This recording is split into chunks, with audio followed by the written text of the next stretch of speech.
Okay, tuloy tayo. At ito ay nangyari na.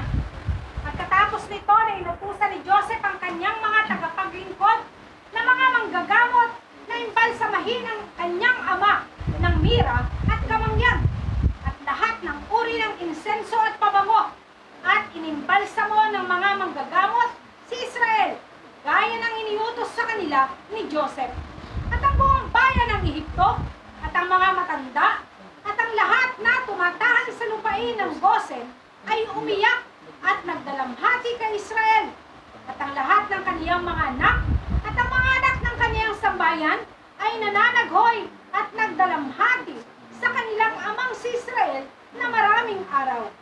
Oh, biro mo, dalamhati talaga sila. Sa kamatayan ni Israel, lungkot sila, ganon. Oh, matindi. Oh, tuloy tayo. At pagkatapos na lumipas ang mga araw ng kaniyang pag-iyak, sa katapusan ng 70 araw, sinabi ni Joseph kay Faraon, aakyat ako at ililibing ang aking ama sa lupain ng Kanaan, gaya ng pinasumpa niya sa akin, at pagkatapos ay babalik ako. At sinugon ni Faraon si Joseph na sinasabi, umahon ka at ilibing mo ang iyong ama, gaya ng kaniyang sinabi sa inyo. At si Joseph ay tumindig, kasama ang lahat ng kanyang mga kapatid, upang pumunta sa lupain ng Kanaan, upang ilibing ang kanilang amang si Israel, gaya ng kanyang iniutos sa kanila. Ayan. Sabi ni Paraon, sige, ilibing mong ama mo doon sa Kanaan. Punta kayo. At iniutos ni Faraon na ipahayag sa buong Ehipto na sinasabi, sino mang hindi umahon na kasama ni Joseph at ng kaniyang mga kapatid sa lupain ng Kanaan upang ilibing si Israel ay mamamatay. At narinig ng buong Ehipto ang pahayag ni Faraon at silang lahat ay bumangon na magkakasama.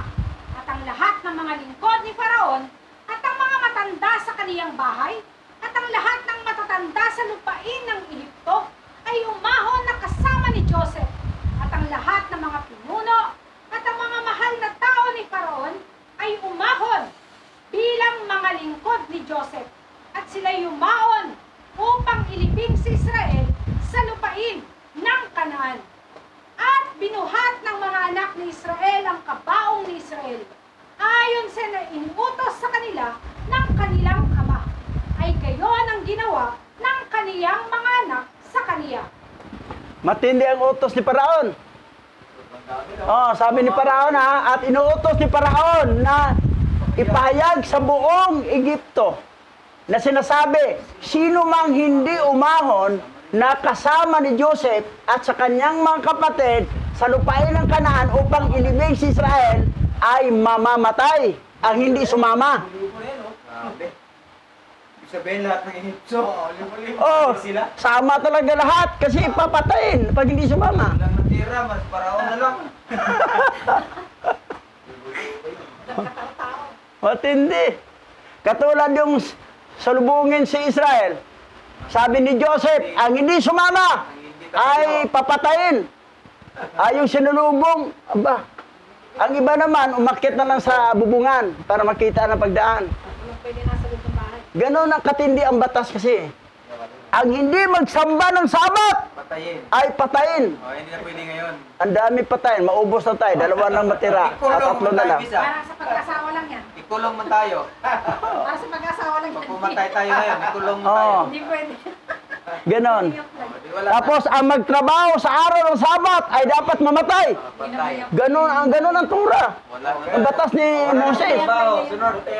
Oh, ang magtrabaho sa araw ng Sabat dapat mamatay.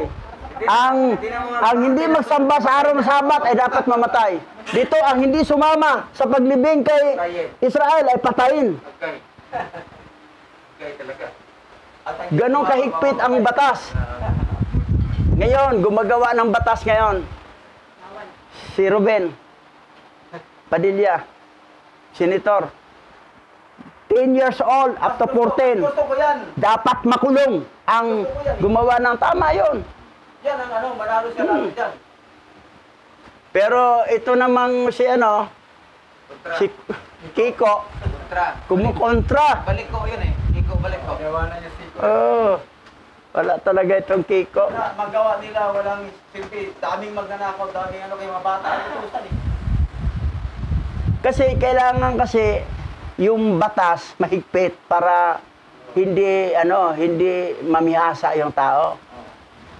Pero biro mo sa Israel, matindi pang batas yun sa Torah ni Moses. Matay talaga. Pero anong nangyari, marami pa rin yung tuloy-bagbag hanggang napalaya sila sa bansang Israel. Paano mo ma-approval niya yung Juan? Ngayong panahon na ito, ibubuhoy na ng mga remnant Hebrew Israelite, pero ang daming pang tuloy-bagbag talaga. Pero hindi mo naman pwedeng patayin yan siya Kulong. Makulong ka dahil hindi naman atin ang batas Doon na lang ilagay siya sa bangkita o sa parang. Ang taga-bangkita, hanggang taga-bangkita lang siya. Ang taga-parang, hanggang taga-parang. Pero ang taga-mansion, pwede makapasyal sa parang, pwede makapasyal sa bangkita. Kasi may service siya Ayun no. Parang ka, hanggang doon ka lang sa parang. Bangkita, hanggang bangkita ka lang. Pero ang taga-mansion, makagala-gala ka siya kahit saan. Kasi may service vehicle siya Ganda pang gumalaw, may service, no? Wala lumakad. Mas kawawa pala yung mga taga-pagkita dahil di sila makalaro ng mahayop. Taga-parang, hanggang doon lang. Pero may parte-parte na parang, hanggang dito ka lang parang. Hindi ka pwedeng lumampas doon. Kasi kanya-kanyang ang area-area. Kayo ang tagapakain ng mga hayop doon. Kanya mga lahi yun nandun eh. Panahon ni Adan ni Eva, ang mga hayop na babae, si Eva at tagapakain. Ang mga lalaki na hayop, si Adan na pakain. Trabaho sila doon, nagbungkal pa sila doon. Nakala mo, wala silang ginagawa doon sa Garden of Eden. May trabaho sila doon. Paraiso pala sila. Oo. Pero pag nandoon ka sa Wala naman. sa mansion, relax ka lang. Parang milyonaryo ka. Aircon pa. Oo, malamig naman talaga doon. Kahit sa labas, malamig. At relax lang. May privacy ka. Walang araw. Yan ang... Iwanan na doon si Abay Awan eh. Ayos. So, yan. Tuloy.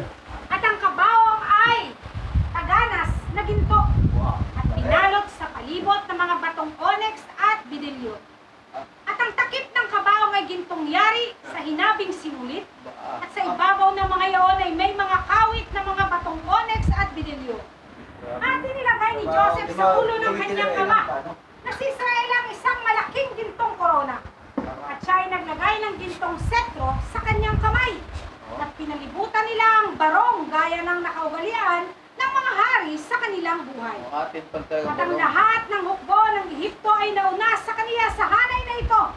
Sa una ang lahat ng mga makapangyarihang lalaki ni Faraon at ang mga makapangyarihang lalaki ni Joseph. At pagkatapos nila, ang nalabi sa mga nananahan sa Ehipto. At silang lahat ay nabibigkis ng mga tabak at nasangkapan ng mga balabal. At ang mga bitag na pangdigma ay nasa kanila. Biro mo ang laking pano nila. Kasi biro mo buong Egypt ang sumama. Kasi papatayin nga pag hindi sumama. Talagang bunggang-bungga talaga ang paglibing ni Israel. Saka biro mo naman kabaog na, may mga ginto pa, iba-ibang mga mamaling batong gilagay. Original pala yung barong. Oo. Talaga pala ng mga Hebrew ang barong. Barong yun. Kasi ang mga lagyan para mga... Ayan o. Dito barong. Barong. At pinalibutan nila ang barong. Saan dito? Ayaw, Gaya ng... Barong, gaya ng... mga hari. Sa kanila. Barong, Original pala ang barong. Noon pa pala may barong na yung pinaka... Original pala ng mga yan. Mga hari. Ibig sabihin, pag magbarong ka, ka-line up ka sa mga, Royal Kingdom. Paano kung yung Amerikana, hindi. Hindi yun. Ano yan? Wala kang dyan ang Amerikana at kayo magpapata, wala. Para ano yan? Mga damit yan ng mga lahi ni Mastima at saka ni Samyasa. Okay, mga isaw na yan. Agoy. Kaya pala parang Tagalog ang Barong Tagalog talaga. Mga barong Tagalog ang uso rito sa Pilipinas. Gaya ng Gawa ni Manase. pambansang damit. Pambansang damit, barong Tagalog. Kasi, At saka yung barot saya, may taluktok yun. Barong saya. Saya? May talukbong na pulang pila yun na nakatali dito. Yung dambana ko tawagin dambana. Kita mo yan. Pag Oh, biro mo ha. Yun pala oh. Pag itatransli mo yan, lumabas barong eh. Barong nga, barong. Oo. Oh, diba? Oh, tuloy. At ang lahat ay nanangis at nanangis. Ay nagsiyaong malayo sa tapat ng kabaong na umiiyak at nananaghoy. At ang nalabi sa bayan ay sumunod sa kabaong. At si Joseph at ang kaniyang sambahayan ay yumaong magkakasama sa tabi ng kabaong na walang sapi ng paa at umiiyak. Ang iba sa mga lingkod ni Joseph ay pumaligid sa kaniya. Bawat tao ay may kanya-kanyang palamuti. At lahat sila ay armado ng kanilang mga sandata ng pangdigma. At 50 sa mga lingkod ni Israel ay pumunta sa harap ng kabaong. At sila ay nagkalat sa daan ng mira at aloe at lahat ng uri ng pabango. At lahat ng mga anak ni Israel na nagdadala ng alkada at naglaladlad ng pabango. At ang mga lingkod ni Israel ay nangunguna sa kanila na nagsasabog ng pabango sa daan. Oh, biro mo ha, pabango sa daan. Para pagdaanan, mabango. Tapos, sila si Joseph, mga anak niya, nakapaalam. Grabe ha. Ang layo nun. Egypt to Kanaan, puro nakapaa. So, huwag kang tatakbo. Kasi ang tumakbo ng mabilis ay lalalim ang Tinik. tinik. May mabagal ang lakad. Pero sabi ni Senator Congress ni Marcolita, hindi, nakasapatos ako eh. Hindi ako nilalakad. Hindi ako Oh, nakasapatos ako. Paano kung matinik? Nakasapatos ako. Kung nila ka dahil matulin, matinig malalim. Kung nila ka matulin, nagmamadali na yan. Ito, nakadandahan na sila. Nakapaa eh. Naglilibeng bawal magpadali, di ba? Parang sakripisyo talaga. Parang ano eh. Parang panata o ano. Para talaga sinunod nila. Oo. Sa Katoliko, ganun. Kasi sinunod nila, banal ang lupa. Yun. Oo. Banal ang lupa. Biro mo ha? Okay, tuloy tayo. At si Joseph ay umahon na may kasamang instrumentong pangmusika na umaawit sila ng awit ng pangluksa. At ginawa nila ang ganitong paraan araw-araw hanggang sa makarating sila sa lupain ng Kanaan. At sila ay dumating sa giikan ng Atad na nasa kabilang panig ng Hordan. At sila ay nagluksa ng napakalaki at mabigat na pagluluksa sa lugar na iyon. At nabalitaan ang lahat ng hari sa Kanaan ang bagay na ito. At silang lahat ay nagsialis, bawat isa sa kaniyang bahay. 31 hari ng Kanaan. At silang lahat ay naparoon na kasama ng kanilang mga tauhan na mga lalaki upang luksahin at iyakan si Israel. Oh, mga hari ng Kanaan yun ha. Oh, pumunta. Pero habang galing sa Egypt, papunta sila sa Kanaan, may awit pang paluksa. Sa dati na pala yan. Ano yung awit ng pangluksa, Pastora? Hindi. Majesty. Pangluksa ba yan? Worship His Majesty. Pagdori pa yun naman yun, Bisay. Ah, hindi yan pangluksa. Hindi kita malilimutan. Ha? Kita malilimutan. Hindi kita malilimutan. Pero ang gawin yung meron din. Nagmula sa lupa. Ayaw mga. Oh, pero mo ha, habang ano, maawit. Meron na pala yung dati, no? Ginagaya lang nila, no? Tapos, para namang umaawit, ganado, na hindi naman mapagod, magsabog ng pabango para madaanan. Walang apat na pala. Walang baho, puro mabango. Pag may nangunod doon, hindi nang maamoy. Hindi maamoy kasi pabango, ang paligid, yung mga hangin doon, puro mabango ang ano. Kinakamay, wala may spray dati. Wala pang napsak dati. Kakamay lang. Bunggang-bungga tong ano to, pagkamatay ni Israel, oh. Ay sa ano niya. Oh. Oh, tuloy tayo. At nakita ng lahat ng hari nito ang bangkay ni Israel. At masdan, ang korona ni Joseph ay nasa ibabaw nito.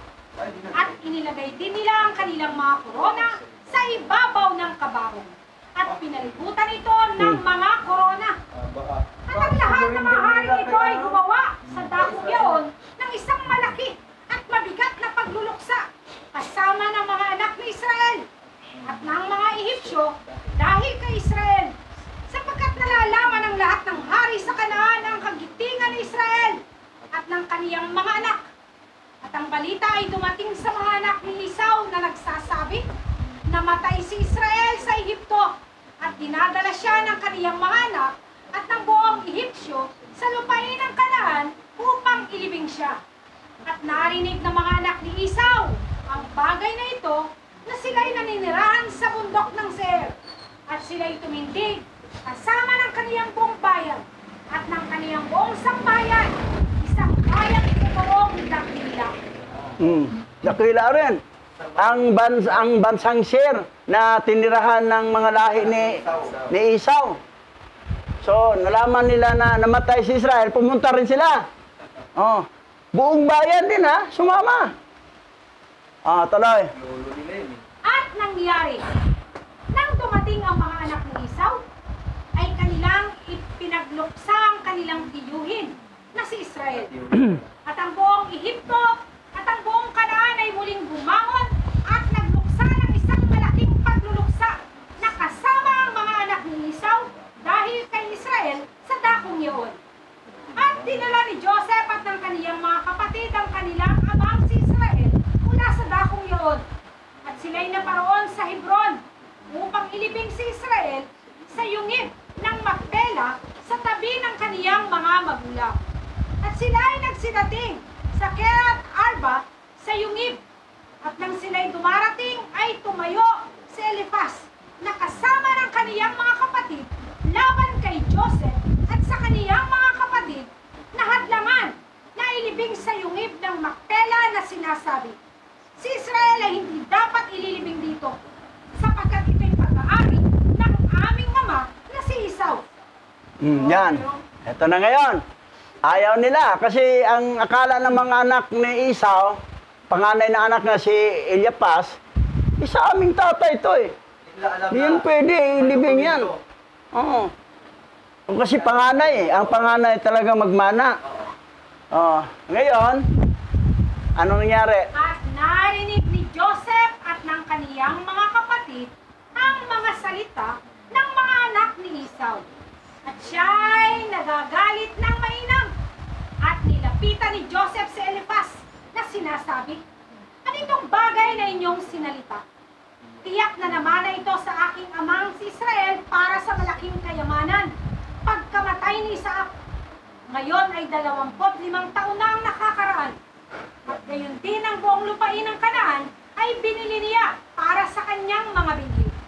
At binili ni Israel para sa kaniyang mga anak at sa kaniyang binhi pagkamatay niya na pinakamana magpakailanman. At bakit ninyo sinasalita ang mga bagay na ito sa araw na ito?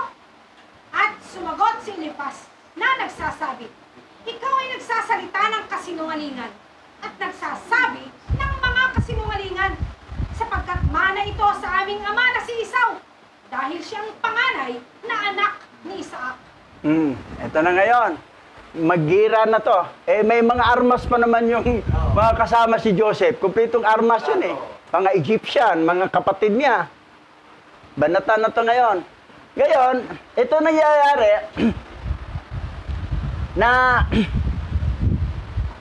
sabi ni Joseph, bakit mo hadlangan? Aba, ginawa pa si Joseph na nagsinungaling daw. Sabi ni Eliphaz, nagsinungaling. Ngayon sinabi nga, nabili ng aming amang si Isaac ang buong Kanaan. May deed of sale yan eh. Na nabili ang buong Kanaan at nabili din ni Abraham ang yungib ng Macpela. So ngayon, anong sunod? Ang malaki talaga ni Esau. At sinalita ni Eliphaz ang mga bagay na ito upang nilangin si Joseph sa pamagitan ng kaniyang mga salita.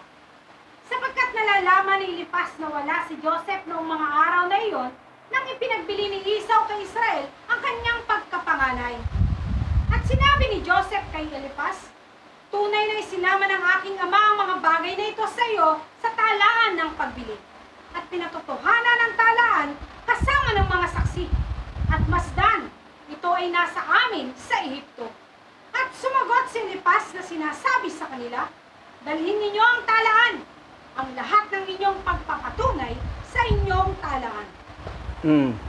Ito, makulit dito si Elipas eh. Dalhin nyo talaan. So makita namin.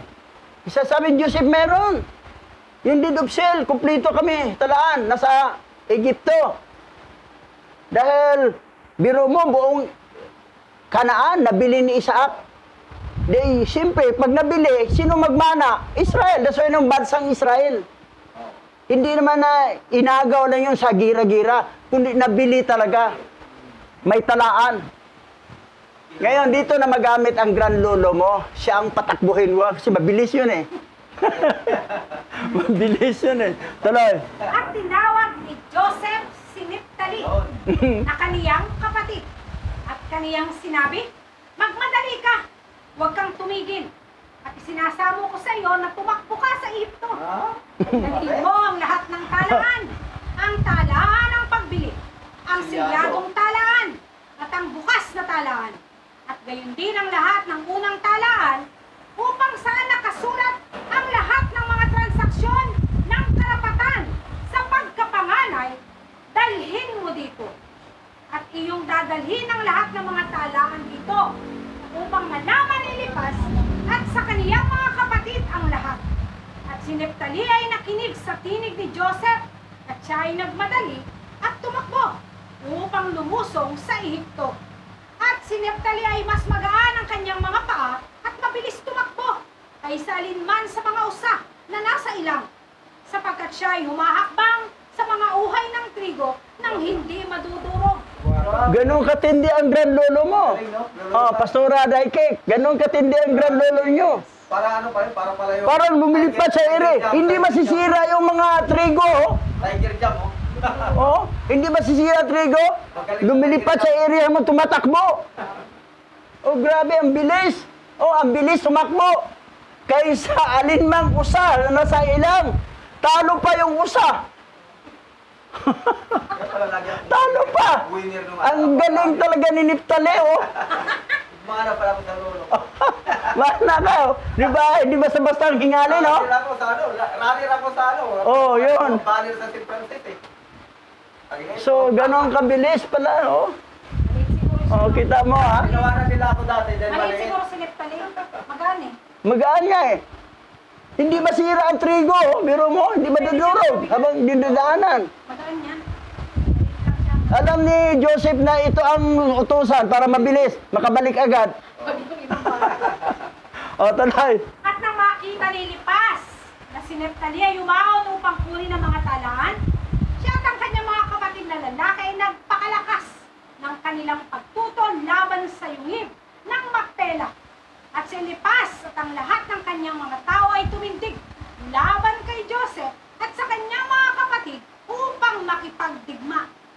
At ang lahat ng mga anak ni Israel at ang mga Ipsyo ay nakipaglaban kay Elipas at sa kaniyang mga tao. At ang ibang mga anak ni Esau at ang kaniyang bayan ay napatay sa mga anak ni Israel at sa mga Ehipsyo na may 4,000 mga lalaki. At si Joshem na anak ni Dan, na anak ni Israel, ay kasama ng mga anak ni Israel ng panahong iyon. Ngunit siya ay halos 100 siko ang layo mula sa lugar ng labanan, sapagkat siya ay nanatili kasama ng mga anak ni Israel sa tabi ng kabaong ni Israel upang bantayan ito. Ah. Ito si Kosim, no? Anak ni Dan. Ito yung nakapatay kay Elipas. Biro mo, 4,000 mga lalaki. Ubus, no? Eh, makipaglaban sila na ang bansang, ang mga kapatid ni Israel, pati pa nandoon yung mga magigiting din ng mga Egyptyo. So, kumpletong armas yun. Habang nagpunta sila doon, hindi sila, akala mo, nagpunta lang na walang dalang armas, may dalang armas yun. O, ngayon, patay ang 4,000. Ngayon, ito naman yung anak ni Dan. Si Dan kasi kapatid ni Neptali yan eh. Oo. Na ang nanay nila ay si Bilha. Bila. Tuloy. At si Joshem ay pipi at bingi. Ngayon pa man ay naunawaan niya ang tinig ng pagkabalisa sa mga tao. At tinanong tanong niya na sinasabi, bakit hindi niyo payagang ililibing ang patay? At ano itong malaking kaguluhan? At sinagot ni Elipas at ng kaniyang mga kapatid. At siya'y tumakbo kay Elipas sa gitna ng pagbabaka. At kaniyang pinatay si Elipas ng isang tabak. At kaniyang pinugutan ang kaniyang ulo. At ito'y tumalsik sa malayo. At si Elipas ay bumagsak sa lupa, nawala ng ulo sa gitna ng pagbabaka. At nang gawin ni Goshem ang bagay na ito, ang mga anak ni Israel ay nanaig sa mga anak ni Esau. At inilibing ng mga anak ni Israel ang kanilang amang si Israel na sapilitan sa yungib ng Makpela. At nakita ito ng mga anak ni Esau na hindi napatay. Ayan. Hindi para kabalik si Granlolo mo. Kasi, dadalhin ni Niftali yung malalaman yung hindi na. Gira na to. Gira. Akala naman naig sila. 4,000 na patay. Si Elipas, na panganay na anak ni Esau. Ang katapat niya, yun palang pipi at saka bingi na anak ni Dan. Talsik ang ulo niya sa malayo. Malakas pala rin ang Si Cosimo, matindi pipi at bingi ito eh. Pero, mga tribe of Dan pala ang may mga piping lahi. Kaya Oh. pala may mga pipi, no? Mga Cebuano. May mga pipi din Cebuano eh. Pero magaling sa mga sasyon kasi Sign language. alam nila nag-aaway na. Pipi. galing sa labanan. Tuloy. Sige. At si Israel ay inilibing sa Hebron, sa yungib ng Makpela na binili ni Abraham sa mga anak ni Hit na pinakaari ng isang libingan. At siya inilibing sa napakamahal na mga damit. At walang hari na nagkaroon ng ganoong karangalan na iginawad sa kanya, gaya ng iginawad ni Joseph sa kanyang ama sa kanyang kamatayan. Sapagkat inilibing niya siya ng may malaking karangalan tulad ng paglilibing sa mga hari. At si Joseph at ang kaniyang mga kapatid ay nagluluksa ng 7 araw para sa kanilang ama. 7 days. Nandoon na sa Kanaan. Sa libingan na. Yan, nalibing na. Okay, wala na. Tapos na ang kabanata sa buhay ni Elipas, panganay anak ni Esau. Umiipal eh. Yung mga lahi lang ni Dan pala ang katapat eh. Naintindihan sa pipi at tingi. Tinuwas ka na. Uy, wala na pala. Ito lang pala nagtapos. Directly talaga. Oo. Nangyari. Yan. Okay, tayo dadako sa panalangin. O aming Yahawa Lahayam, karangalan ng ikaw ay paglingkuran, sambahin ang iyong dakilat nag-iisang pangalan, at sa araw na ito, ang papuri, pagsamba at pagluwalhati ay nararapat sa iyo, na aming kamahalan sa pamamagitan ni Masyayak Yahweh. Sambahin ang iyong nag-iisang banal na pangalan at sa lahat ng mga remnant, nawa ay patuloy na maintindihan nila. Ikaw ang pinaka-importanting bagay na dapat malaman ng lahat bago magtapos at magwakas ang mga panahon. O aming Yahawa, salamat sa patuloy na pagsasaayos ng iyong mga salita at maiaral ito sa bawat assembly namin sa lugar na ito at sa ibang mga kapatid at mga remnant na nagkalat sa 4 na sulok ng lupa. O aming Yahawa, salamat sa patnubay ng banal na Rokakadas upang maunawaan namin ang mga bagay na ito. Ikaw lang ang aming itataas, pararangalan, sasambahin, kikilalanin bilang tunay na alahayam sa pamamagitan ni Masyayak Yahweh. Yaman.